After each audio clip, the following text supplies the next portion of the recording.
سلام و درود عرض میکنم خدمت همه دوستان و همراهان عزیز. امیدوارم که حال همگی خوب و عالی باشه. سریع بریم سر اصل مطلب، اونم این که خیلی به گوشتون خورده که اسمارت مانی. خب اگر شما بخواید اسمارت مانی رو یاد بگیرید، یک دوره حداقل 50-60 ساعته باید بگذرونید و یک هزینه خیلی زیادی رو باید انجام بدید تا بتونید به مفاهیم و مباحث اسمارت مانی کاملا آشنا بشید. اما توی این ویدیو قراره یک اندیکاتور بهتون نشون بدم که همون کار اسمارت مانی رو انجام میده و نواحی مهم اسمارت مانی رو شما میتونید با استفاده از این اندیکاتور شناسایی کنید. خب اولین کاری که شما باید بکنید بعد از اینکه وارد تریدینگ ویو شدید، از بخش اندیکاتورها سرچ کنید اسمارت، که اولین گزینه‌ای که واسهتون میاره اسمارت مانی کانسپت یا SMC. سازندش لاکس آلگو هست. روی این که کلیک بکنید براتون اندیکاتور نمایش داده میشه. یه همچین اندیکاتوری هست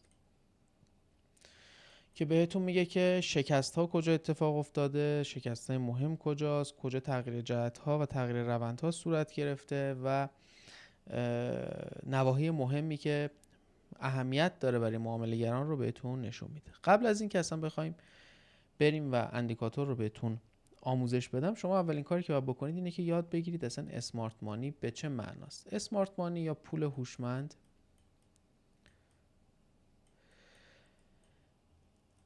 به مبحثی گفته میشه که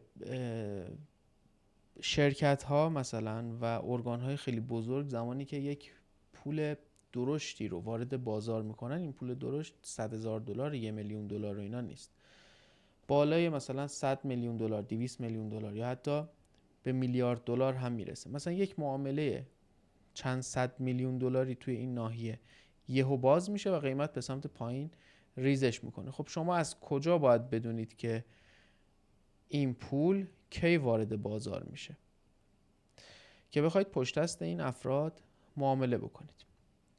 این اندیکاتور یک سری نشونه ها بهتون میده. دارم میگم کامل نیست، چرا که شما اگر بخواید به صورت خیلی ریز و خیلی کامل مباحث اسمارت مانی رو یاد بگیرید، باید دوراش رو بگذرونید و به مفاهیم و مواردی که اونجا گفته میشه مسلط بشید. ولی اگر یک پیش زمینه‌ای حداقل از پرایس اکشن یا دورهای دیگه داشته باشید، این اندیکاتور میتونه کمک خوبی بهتون بکنه.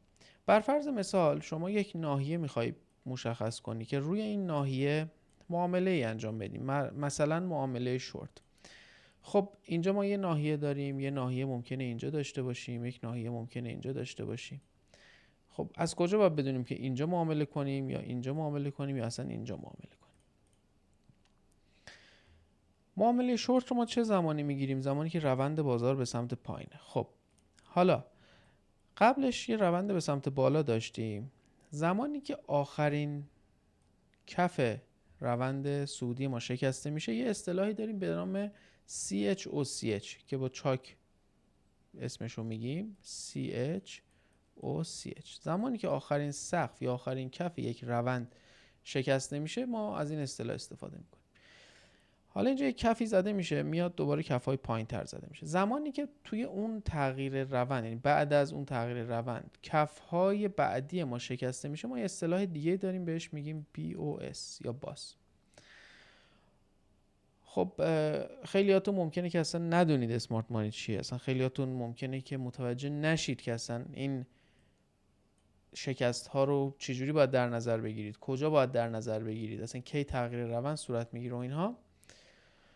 این اندیکاتور میاد کمکتون میکنه. علاوه بر این که این شکست ها رو بهتون نشون میده، میاد نقدینگی هایی که وجود دارن رو هم بهتون نشون میده و نواحی مهمی که منجر به شکست های مهم شدن رو هم بهتون نشون میده، که مثلا میگه آقا این ناحیه‌ای هستش که برای معامله‌گران ناحیه قابل توجهیه، چون هنوز هیچ برخوردی بهش صورت نگرفته. مثلا قیمت اینجا رفته بالا اومده پایین، اینجا هیچ ناحیه صورت نگرفته، هیچ برخوردی صورت نگرفته، میتونید روش معامله کنید. خیلی هاتون هنوز ممکنه که شما ندونید که اصلا یک ناحیه رو باید چی جوری مشخص بکنید، یا اصلا نمیدونید تو کدوم ناحیه باید معامله بگیرید، یا اصلا اوکی کجاها رو ناحیه بگیریم. این اندیکاتور میاد و کار شما رو راحت میکنه و بهتون میگه که باید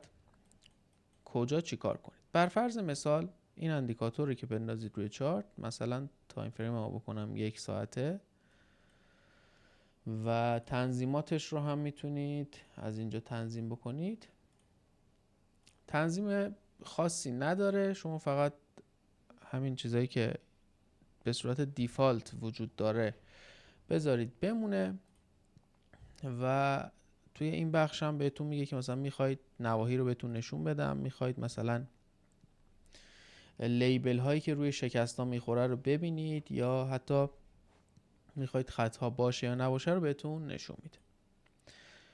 کاری که شما اینجا باید بکنید اینه که بعد از اینکه این اندیکاتور رو انداختید میبینید که مثلا قیمت اینجاست.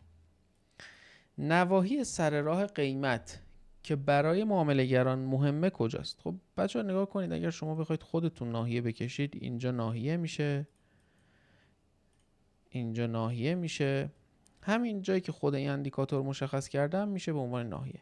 ولی بنابر یک سری دلایل که حالا این دلایل مربوط به اسمارت مانی میشه، مهمترین ناحیه ما این ناحیه و این ناحیه است برای اینکه شما بخواید یک معامله لانگ باز کنید.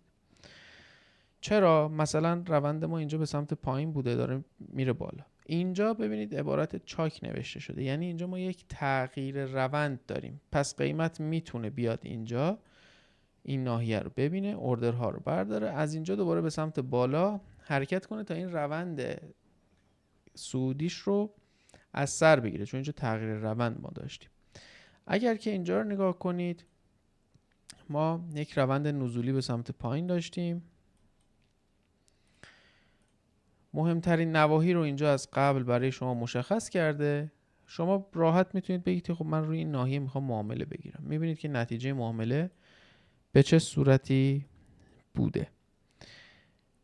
پس از این استراتژی و از این اندیکاتور خیلی راحت میتونید برای تشخیص نواحی مهم، تشخیص شکست‌ها و تغییر روندها استفاده بکنید. من اگر تایم فریممو ببرم بالاتر، مثلا روزانه، خیلی راحت سقف و کف‌های مهم رو به من نشون میده. مثلا الان میگه اینجا یک سقف خیلی محکم و سقف مهمیه و یک کف قشنگی هم این زیر داریم که هنوز قیمت اون ناحیه رو ندیده.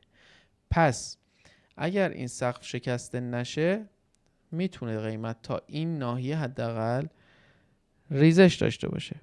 اوکی. و اگر یه نکته دیگر توجه کرده باشید، در روندهایی که به سمت بالا داره میره، نواحی مهم برای خرید رو بهتون نشون میده.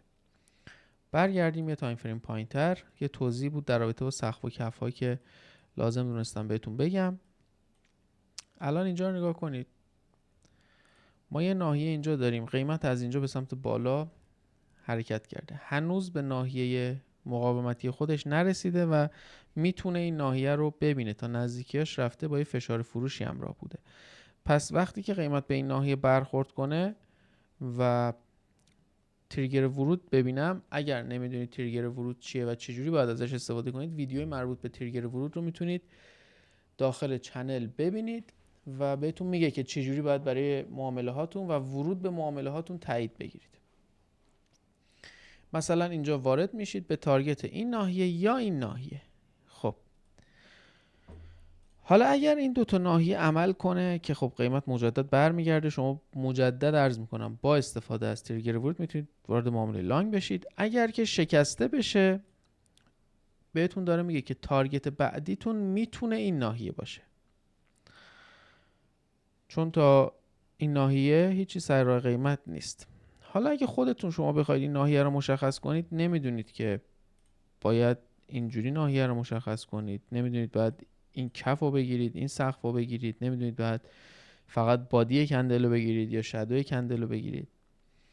این اندیکاتور این کار رو برای شما خیلی راحت میکنه و خیلی راحت میتونید ازش استفاده کنید. روی نواحی که بهتون نشون میده میتونید تریگر ورود بگیرید و با استفاده از اون تریگر ورود به راحتی معامله خودتون رو انجام بدید. امیدوارم که این ویدیو مورد استفاده شما عزیزان قرار گرفته باشه. هر سوالی هم داشتید میتونید توی کامنت ها بپرسید در رابطه با تریگر ورود یا حالا این ویدیو یا هر مورد دیگه ای.